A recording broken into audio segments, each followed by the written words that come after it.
This is part 2 of our ocean acidification lab. This is the shells lab.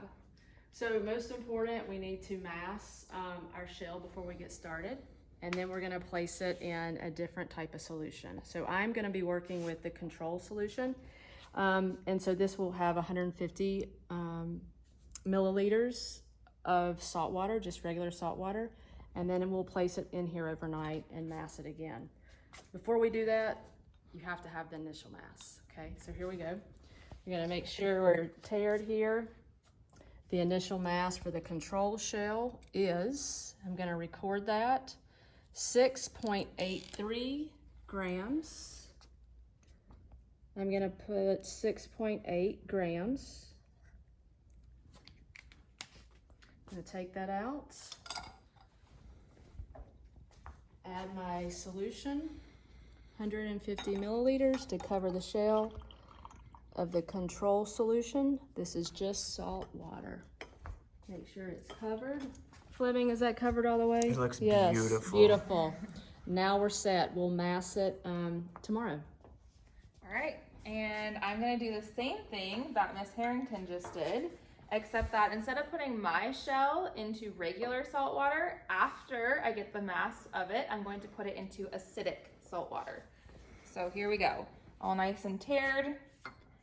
The mass of the acidic water shell is 5.5 grams,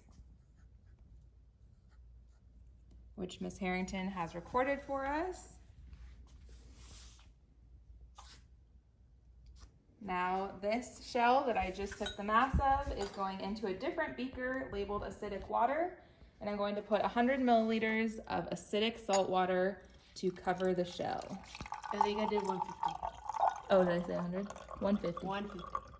There we go. That might be a constant. A what? A constant? Okay. And that's it. Now we wait 24 hours. All right, we're ready. So we were thinking about it, and like myself, and we said, you know what? We need to make sure that we get the pH of the actual solution so you guys can see that. So we're gonna test that right now. This is a pH strip, which will indicate, I'll give it a moment here. It's looking a little bit on the lime green side, I would say. So I'll place it right there, and then Miss Elliott's gonna give her acidic solution. Oops, I dipped my fingers. All right, that's looking pretty orange to me. All right, lay it next to Right mine. There we go, there we go. There you go. So we see the difference, that you have an opportunity and know that the actual solutions did have differences in pH. So we're really looking at about 2.5 maybe? Yeah.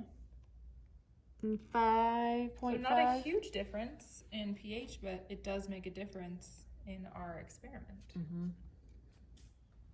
All right, here we go.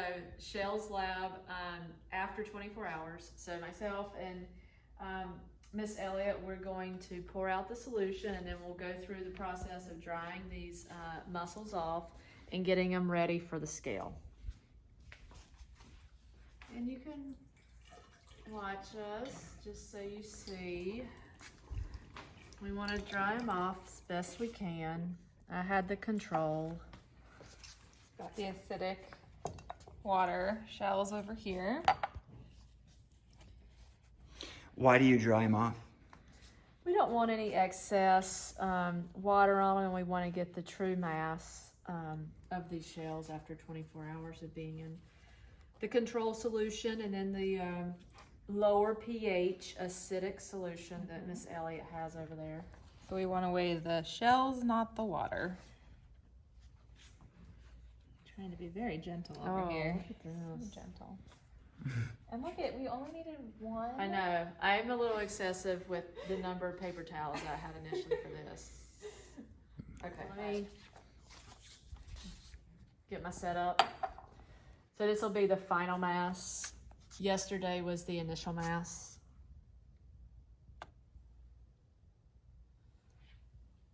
Ooh, we gained a little bit. What? Right over here, Fleming.